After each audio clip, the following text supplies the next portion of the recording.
Hi everyone. Hi guys. Welcome back. You'll see the loft has become a little bit green and overgrown because I've not cleaned it recently. It's terrible. But no, we're outside in our lovely little courtyard here. And today is the loft is just over there. So we're not far away. We can't go too far. We get scared. We wanted to talk today about a house that we've kind of talked a bit about over the years, and a house which has some things that we both love. Yeah, it's a house which has meant a lot to us. Yeah, and pioneering for both of us in terms of our journey. I think for most frag heads, you know, it is. I think L'Artisan Parfumeur are the first indie niche perfume house, aren't they? Yeah, the 70s were they? Yeah, I mean, it's sort of doing these incredible quite to brave think things. it was back in the 70s. Yeah. I mean, certainly from, you know, if you've seen our videos, there are certain fragrances by L'Artisan Parfumeur which we banged on about. Certainly, I remember when I first smelled Timbuktu, it opened my mind to a whole other type of perfume. Yeah. Zing is another. Oh, love that weird elephant dung juice there. Tea for Two, I really enjoy. Zonka as well. Which Zonka, fantastic. Like a sister to Timbuktu. Mon Numero 10, you had lots of the Mon Numeros, weird crayon thing going on. Loads of them. So, I mean, L'Artisan Parfumeur is a house which has brought us both a lot of joy, and we expect great things of. So they were sold to Puig, the kind of big Spanish company, a few years ago, and so the company has changed. Yeah, that turned out, I mean, at the time, we may find out whether or not that's still the case, but at the time, that was quite a blessing, because that's when loads of them were going for cheap in TK Maxx. Yeah, blessing for us, because all the bottles were available, like, yes, really cheap. But there hasn't been a lot which has caught our eyes recently. No, it's been quiet. This new collection, Le Potager, was one which I thought sounded really interesting. So Le Potager means the vegetable garden, or the sort of kitchen garden, the kind of thing you might find in a formal home. You'd have the garden from which you grow all your vegetables to cook there. Like Le Manoir, okay, so exactly, it's all local. Exactly like that. And I thought it sounded really great. You know, it's back to this kind of concept perfumery. Let's read the blurb from the website. Paying homage to the pioneering spirit of Jean Laporte, who in 1978 created L'Eau de Céleri, L'Artisan Parfumeur is now setting the stage for a new collection with the vegetable garden at its very heart. I've never heard of L'Eau de Céleri. No, I'd like to investigate if that's still around anywhere. Beginnings of a good bolognese. Yeah. What do you call the thing where you combine when you sofrito? Yeah, exactly. Yeah. Anyway, there's no celery on the show today. So these are 5 fragrances. They're all £150 for 100 ml, which is above their standard price. Yeah. Their standard price is 120, so it's a little bit more expensive. I should just say I bought these samples, and I went on the website to buy them, and they had a deal whereby it says, oh, you get the samples free. Great. So you just add them to your cart, and then you just pay for the postage. But you can only buy 2 samples at a time. So there were 5 fragrances. So in order to get all 5 fragrances, I had to place 3 orders, which meant paying the package and posting 3 times, which wasn't too bad. I mean, it was about £7.50. It is a bit silly though, isn't it, when they can just put it all in one? It's a bit frustrating. But then these 6 tiny samples appeared, and I will put the box up now. These 3 huge boxes with all this packaging, and I will just show you to bring them here today. I managed to get them all in this small envelope. Yeah, no problem. So I mean, I don't know what that's bonkers. These are all the samples, so I don't really see why they needed those huge boxes. I mean, in a time when people are really trying to think about how they're packaging and trying to be a bit more environmentally minded, it seems slightly ridiculous. Anyway, let's talk. We'll let them off. Well, possibly. We'll see if the fragrance is good enough. So, for the other thing which is interesting about these fragrances, 4 of them are by Quentin Bisch, who's a Givaudan perfumer. Good reputation. Exactly, good reputation. One of the big, exciting, up-and-coming perfumers. He did Ganymede, which is a fragrance we smelt recently. Sort of space age, weird, amazing. Really interesting stuff. Really interesting perfume making. He's made a fragrance from L'Artisan. He made Mandarina Corsicana in 2018, so it's not his first fragrance with them. So he made 4 of these Potager fragrances. There's one other on the list, Tonka Blanc, which is made by Alexandre Carlin of Simrise, the oil company Simrise, possibly because Simrise a couple of years ago released some aroma chemicals, some oils which were kind of vegetable materials. So this is in 2020. They released an asparagus, an artichoke, an onion, a leek, and a cauliflower material. So that may have been the kind of starting point, the kind of interesting things to think about creating. Yeah. Well, I guess it wouldn't be first on my list of things I would want to use, but I mean, but why not? They're all nice smells, but maybe smells you can't capture naturally. So interesting that they've sought to create them, synthesize them. Has anyone investigated sprouts? I don't know. Because that, I mean, actually sprouts I love the smell of. I'm not talking about what you're talking about on the other side there. Yeah. But actually the smell of a sprout just fried in a bit of chestnut. I do like, and chestnuts in a bit of garlic or something. Yeah, I do love a sprout. So let's start with the one by Alexandre Carlin. So this is Tonka Blanc. Let me find it here. So this is our cauliflower one. So I have tried all of these fragrances. I bought the sample, so I've had them for a little while. I've been sniffing and exploring them. Joe has not smelt them before. And I'm excited to try these. Yeah, I mean, it is a house I will always let's get stuck in. Have a soft spot for, I think.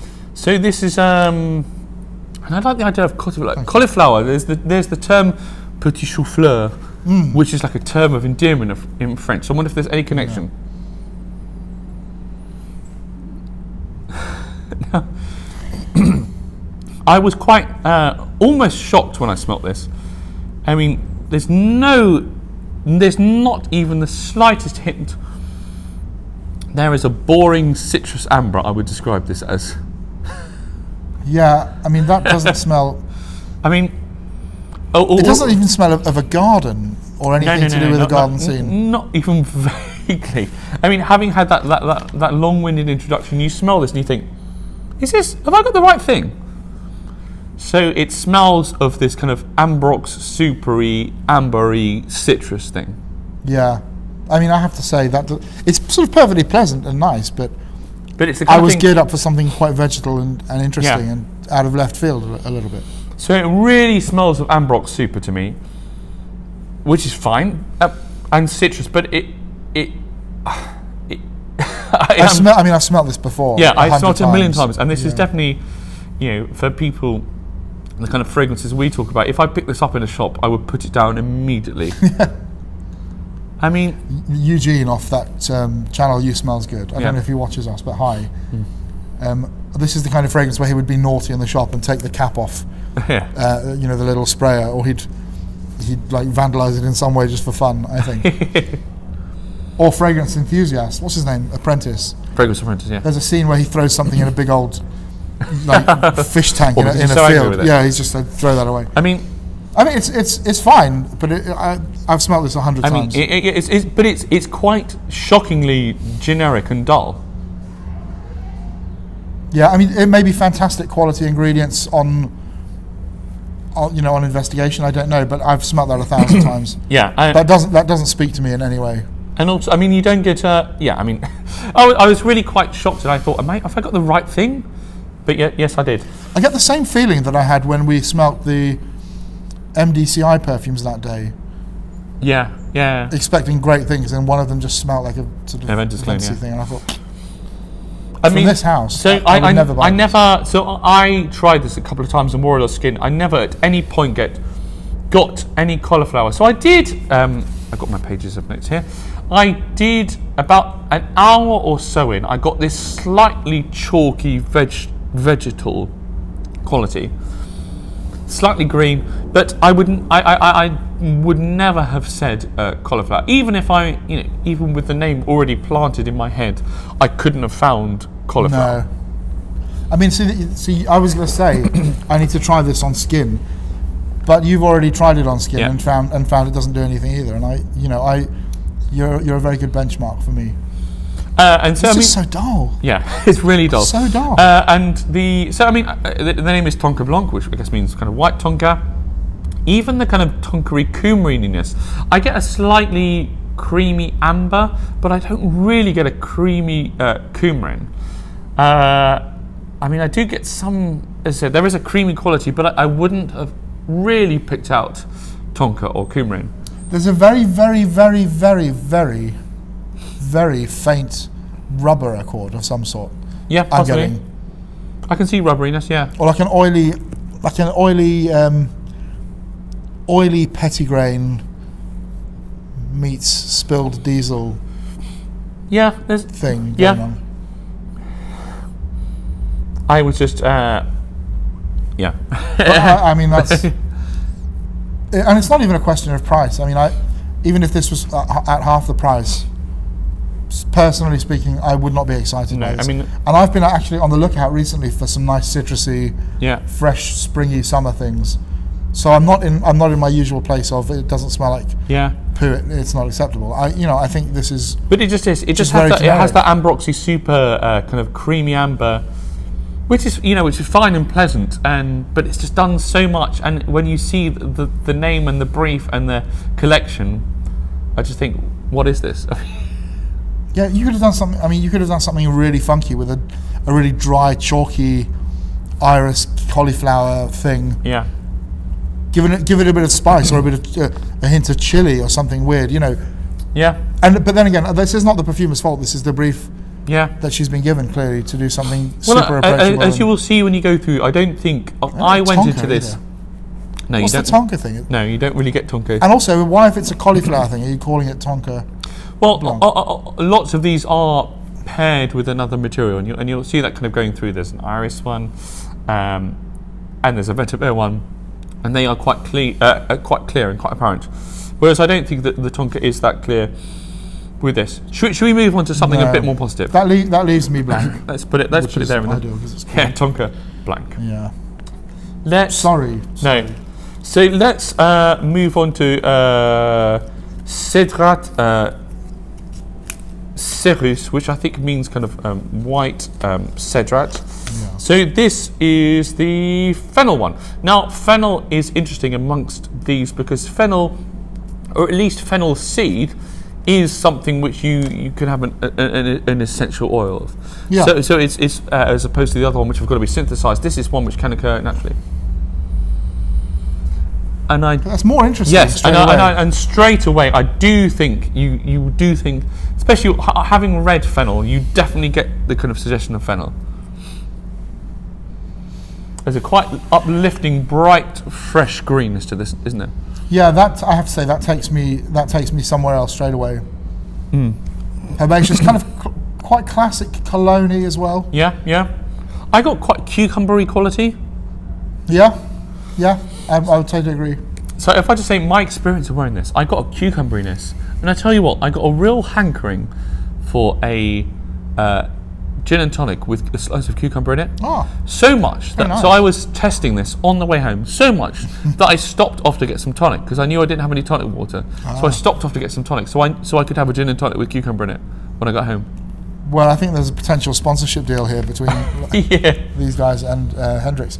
It is. I mean, it is really pleasant. It is really pleasant. There's a nice, slightly incensey, pink, peppery fizziness. I think.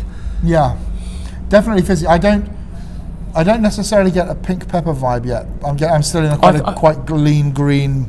I think that will spritzy thing. Quite soon, I think that will come. I get almost a slightly aldehydic incense. You know, I like talking about aldehyde C12 M&A. And I get that kind of slightly waxy candle incense aldehyde thing. There is something beginning to emerge now, yeah. Which actually... it's interesting. It's even on here that I'm having to really work hard to get to it. Yeah. It may perform differently on skin. It was reasonable. I have to say, actually, a lot of these, certainly of the Quinton Bish ones, most of them lasted quite a long time.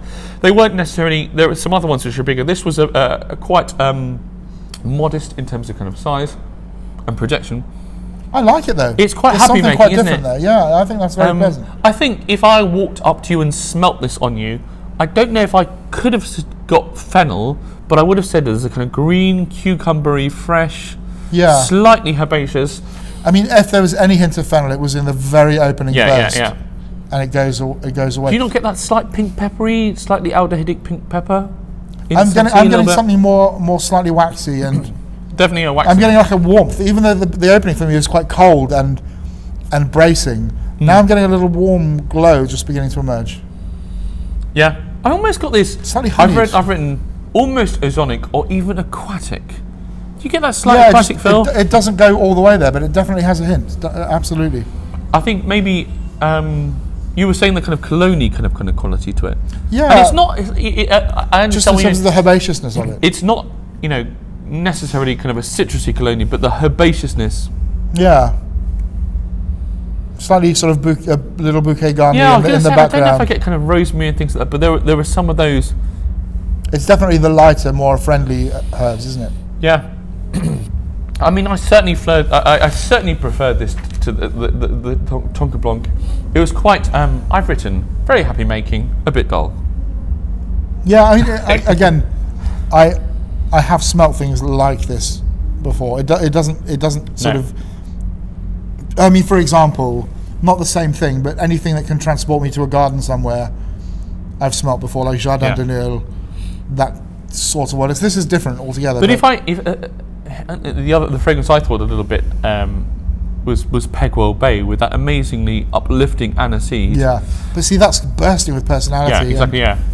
And there's quite a lot of in common. We said there seems to be a rave happening outside the church. But that kind of that vaguely not quite aquatic, but that slightly kind of seaside herbaceous feel, which is this is less obviously so seaside herbaceousness, but it's very subtle. I think this is the kind of thing that I would want to have a 200 ml bottle of and be able to spritz at my leisure.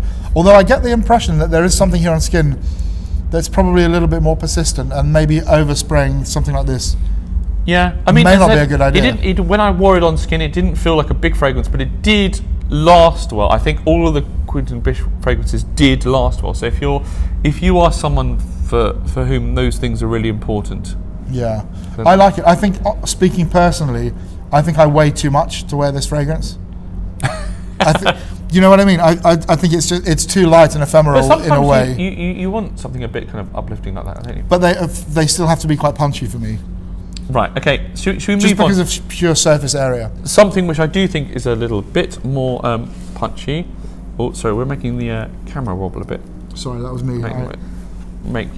So this next one is Vétiver Écarlate, which means scarlet vetiver. So this is the tomato leaf one. So Joe and I were just talking earlier about some of our, favourite olfactive memories, and definitely one of my strongest and favourite olfactive memory is my nan's greenhouse where she grew tomatoes, and she grew them all the time. And now we grow tomato plants, and now I've got kids.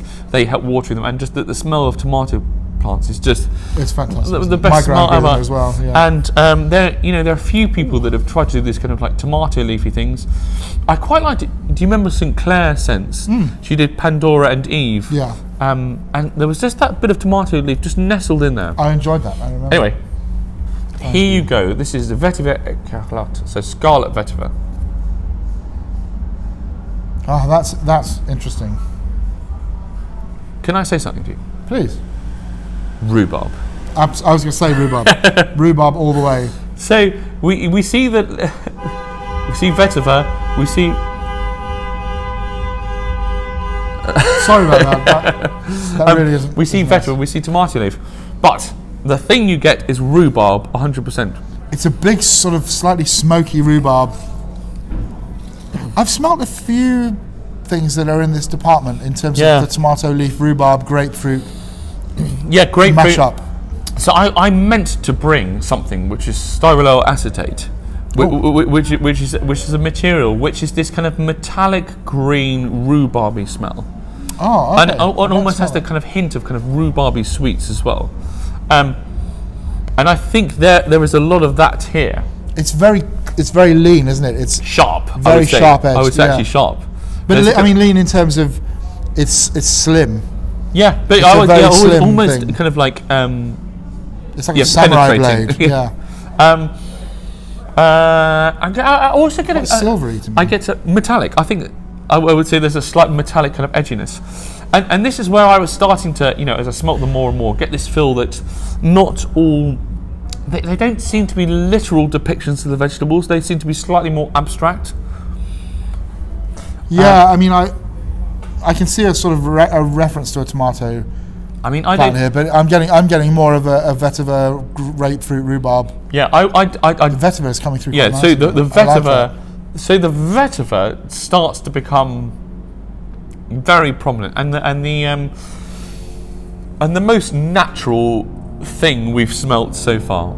I think so. I mean, it's such a boring way of describing things as natural, but I think we know what we mean by natural. We think, yes, that smells like smells like bourbon vetiver. Like the vetiver, like in Guerlain vetiver. Yeah. That bourbon vetiver, a kind of nuttiness. That's a good fragrance. Greenness. I keep forgetting about that, but it is really beautiful. I like this a lot. Yeah, I keep forgetting actually that I do appreciate a good vetiver. So I find them boring in my head. Well, when I smell them, a weird reference point, where I was just slightly reminded of, and I don't think it smells exactly like it, but I just thought of Timbuktu, with this kind of rhubarbiness against the vetiver, reminded me a little bit of the mango against the vetiver. I mean, it's a nice friendly kind of vetiver. Vetiver can be quite austere sometimes, and quite gentleman in a suit. This is quite. It's got a friendly little warm edge. Green, nutty. Yeah, I can see the relation, it did go quite nutty, but there's that rhubarb. It's just got quite a syrupy quality to it as well, like a quite oversweet. Like I've put like rhubarb sweets. I don't get the sweetness myself. You don't get a slight kind of syrupy quality. Maybe that was just on the skin. I get something like quite sour and tart and persistent as well. I mean, I know it's just still the opening. These are all EDPs, but this was. I felt when I wore this on skin, this was quite a. It wasn't a massive fragrance, but it was. I was aware of it all the time I wore it, and it lasted for a really long time.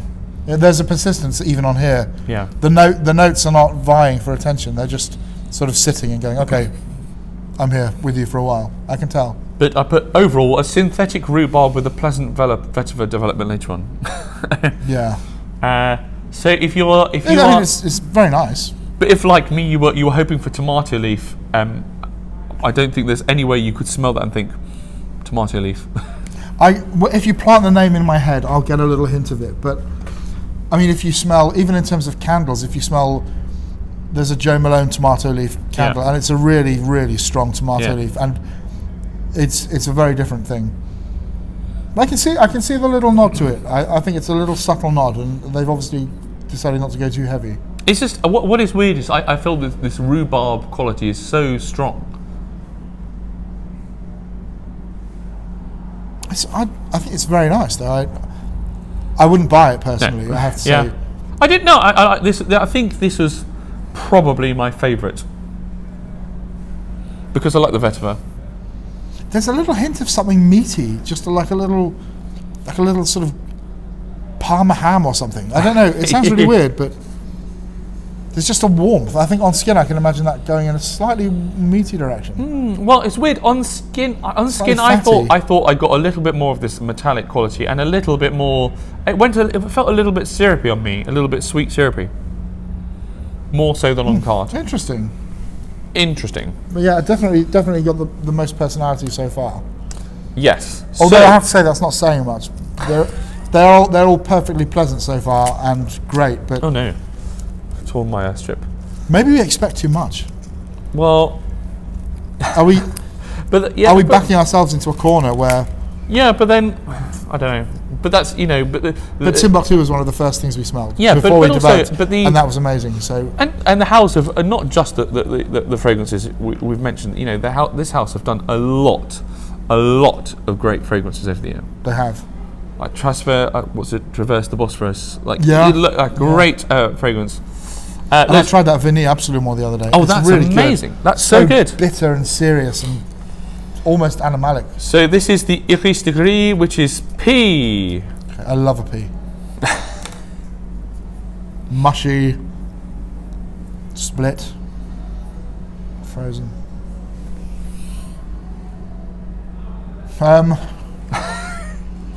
You get a kind of greenness, don't you? Again, I don't. Sort of greenness. I'm not getting any iris. I'm not getting any. Oh, I definitely get iris. I mean, give it a moment. I'm getting a sort of slightly pleasant green effect. Yeah.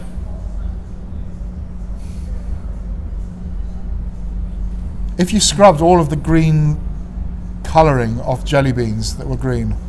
Yeah. It's It's slightly Disney. Yeah. There's almost a tiny hint of galbanum-y kind ofness.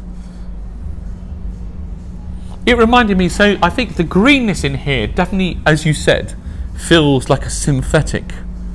I was almost maybe slightly reminded of synthetic jungle. This isn't as good as synthetic jungle, I don't think. But no.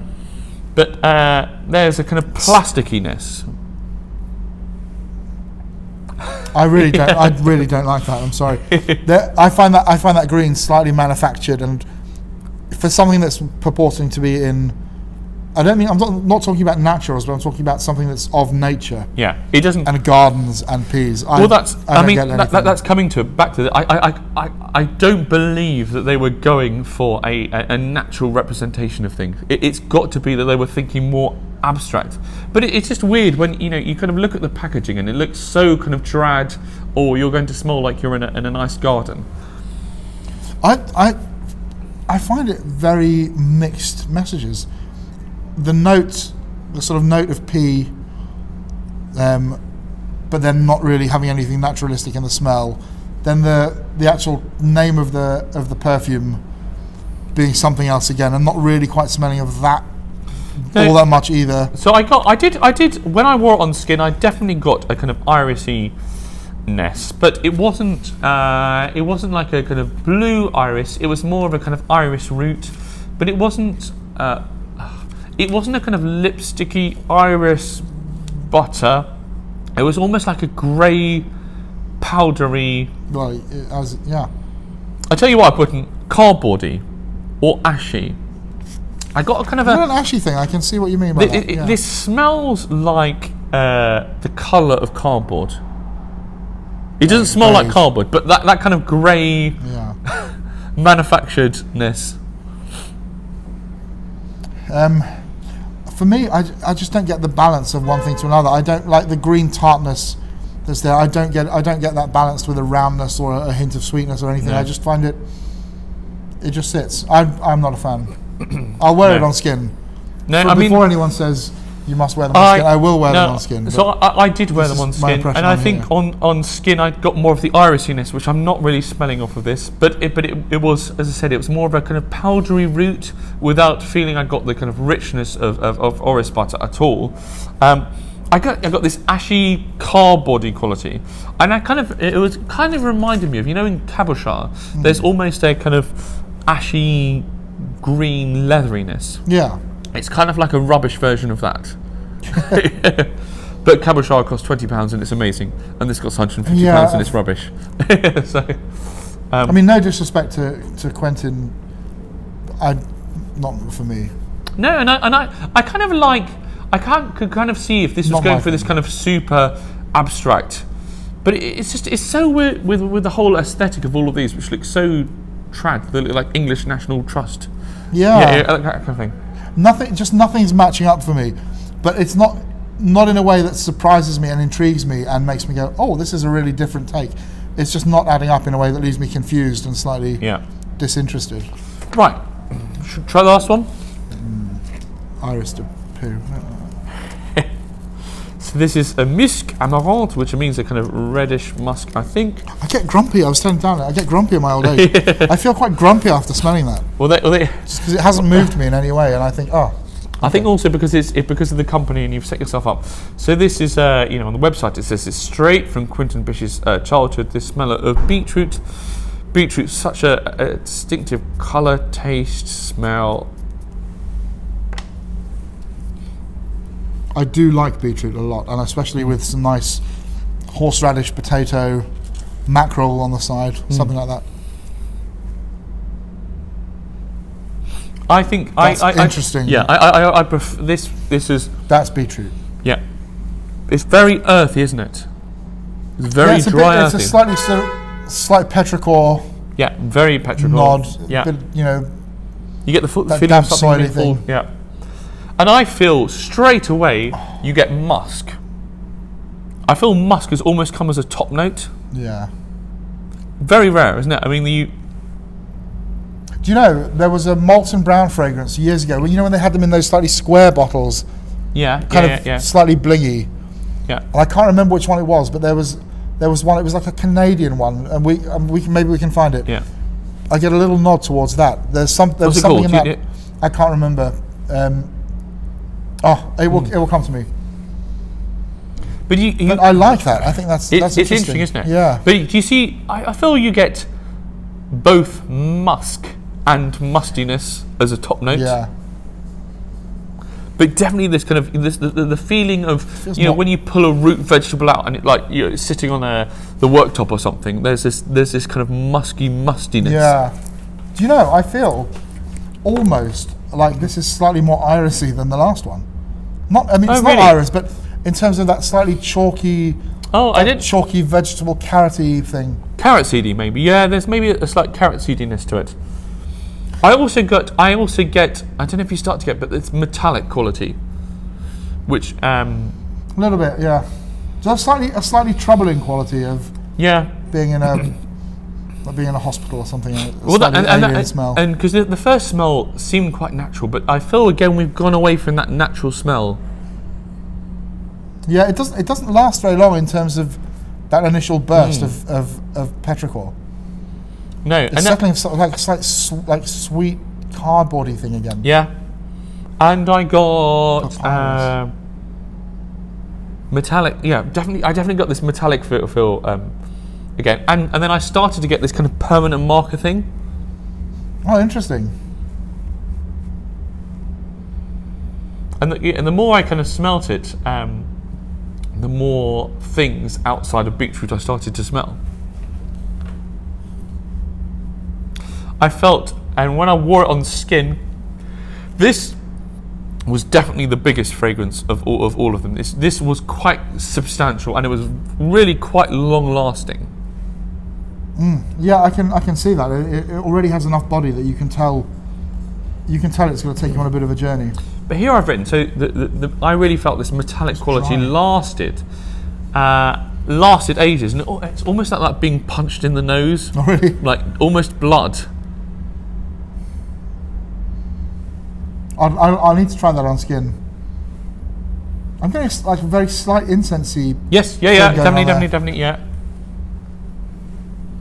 That, I have to say, of all of them, that's my favourite so far. Yeah. I think that's the last one. I think that's really interesting. Yeah, I quite liked the Vétiver Écarlate. I mean, I thought that was a nice it was rhubarb vetiver. Yeah. I mean, as long as you just resign yourself to the fact that you won't get any suggestion of tomato leaf whatsoever. No, I mean, it's a rhubarb vetiver sort of thing, isn't it? So the only thing about this Musc Amarante, so it felt quite big, almost to the point when I wore it, it was quite a chilly day, and it almost felt a little bit cloying. Oh, really? Just because it did this mustiness did stick with me a lot. And whilst I found it one of the more interesting ones to smell, I just felt it could have been a bit not so enjoyable to wear. Yeah, if something just sort of sticks and clings and doesn't develop much, I find that persistence can be quite off-putting in some perfumes. Yeah. Once upon a time, I would have probably loved something that just lasted and lasted and kept going, but now I actually want them to change. I'm in that place where I don't. If it just stays the same for a very long time. Do you want to have a quick revisit? Yeah, I like that. I think that's definitely got something. So let's go back to your Tonka Blanc. This is your Cauliflower, or is it? Nah. Oh, I've got a tree. I mean, I don't like that at all. Citrusy amber. Yeah, I've smelled that 5,000 times. Yeah. What's the point in making that? I think that's really surprising. I'm sorry, but I don't see the point in making something that's been made a dozen times. Why bother? You've got a really talented perfumer there, and you've got the potential to do something interesting. I feel like I'm being really mean, but it's quite striking, isn't it? It's just like, meh. Yeah. Right. I mean, okay. Sorry. Then what's Cédrat Céruse? So this is our fennel one. Fennel, oh yeah. And fennel and Cédrat. Still more personality there. Much more personality. Instantly. And you definitely get do you not get that? There's that incensey pink pepper now. Yeah. Aldehydic, incensey peppery. It's more fennelly than it was at the start. Yeah, I think it is. Maybe having smelt, like the beetroot one. I get even more than a fennel itself. I get those aniseed balls that I used to get from the penny sweet shop. Yeah. Which I loved. Yeah, I mean, I do quite like that Cédrat. I could see myself wearing it. I don't think this is terribly exciting, but I was saying that the Musc Amarante is maybe more interesting, but I could see it myself wearing the Cédrat Céruse one. I would spritz that on quite generously on a nice hot day. Yeah. If I was having a drink out in a garden somewhere. Yeah. But if I was going to spend my money, I'd buy Pegwell Bay if I wanted. Right. So and here is our Vétiver Écarlate. So this is supposedly tomato leaf. Thank you. Rhubarb. I mean, it's not. I mean, it is nice. And I sort of does what it says on the tin. I like the way there. It's nice, but I mean, I don't see how anyone could get tomato leaf.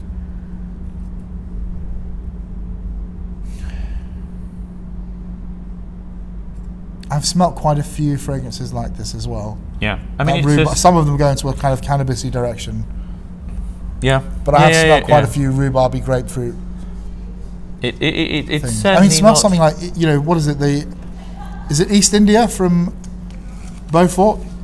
Oh yeah, It sort of does the rhubarb thing, but with a real big cannabis-y, smoky thing, which makes it far more interesting. I mean, if they've talked about pioneering spirit with this collection. It's not pioneering. No, it really isn't. You can't say pioneering when you're not being pioneering. Which is fine if you want to do a safe money-making. But just say the beauty of a garden and blah blah blah. You don't need to. You don't need all the bullshit bump. So this is Gris. I definitely get a greyness. Yeah, and that feels like a really really old bottle, 100 years old that you've opened and has lost a lot of the top, but it's got a hint of something. Yeah, and it's become a. It's like a ghost perfume. Cardboard. Yeah. Doesn't smell like cardboard, but it smells like cardboard looks. Or if you've spilt some perfume on a book, and then like a year or two later, it still sort of smells of the perfume, but more of the material that you're smelling. It's perfectly nice. I mean, so far the fennel is doing good things for me. So this is the beetroot, which I think I maybe can get the beetroot, but I do find this interesting. I just don't actually think. Can you see even on card what I meant by that kind of slight cloyingness? Yeah, and what's annoying is it's not cloying because it's sweet, but it's cloying because it's almost sweet and just hovering in that place. There's just a kind of denseness to it, and this kind of like permanent markery, metallic, synthetic. Again, and I synthetic can be good if you're, fragrances like Ganymede, which felt very abstract, but when you're so clearly marketing it towards, all these pictures of this natural garden with very, very traditional, and people are going to go into a shop and thinking, oh, look at these are very kind of traditional. Let's smell some I want to smell like I'm in a vegetable garden. You're going to smell these and think, what? It's nice, but I can imagine it being cloying. Yeah. In terms of the smell itself, I like it. Yeah. But it's not the kind of thing I would want to follow me around all day. Yeah. No. Well, I'm not a disastrous. Pretty disastrous. Yeah, just sort of. They're all fine. Not one of them smells bad. I think they're all. Well, the first one the Tonka Blanc's pretty bad. It's just generic, isn't it? It doesn't smell like a steaming pile of poo. It's it's a very safe generic. I think the Vétiver Écarlate and the Musc Amarante were quite interesting, and I think I would wear the Cédrat Céruse. I would wear that. If the thing is, I wouldn't wear it for 150 quid. No, I'd never buy it. If it was half that price, even then I would think, I could probably get a couple of bottles of Abbey Rouge, or Vétiver, or to be honest, if we're talking about the master of those herbaceous colognes, just get eau de cologne and spritz it until your heart's content. So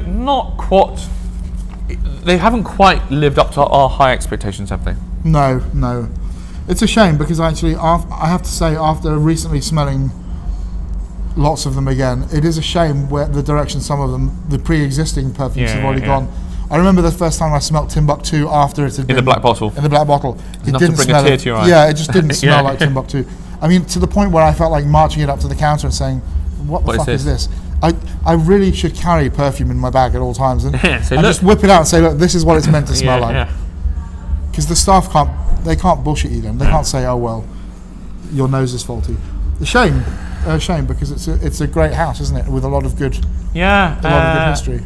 It is. I mean, it's a sad day. Maybe it's. I mean, and it's tricky because you think, oh, we haven't paid much attention to L'Artisan Parfumeur for some time, and this is one of the moments I thought, actually, this sounds interesting. Maybe they are going to do some really interesting things, and not really.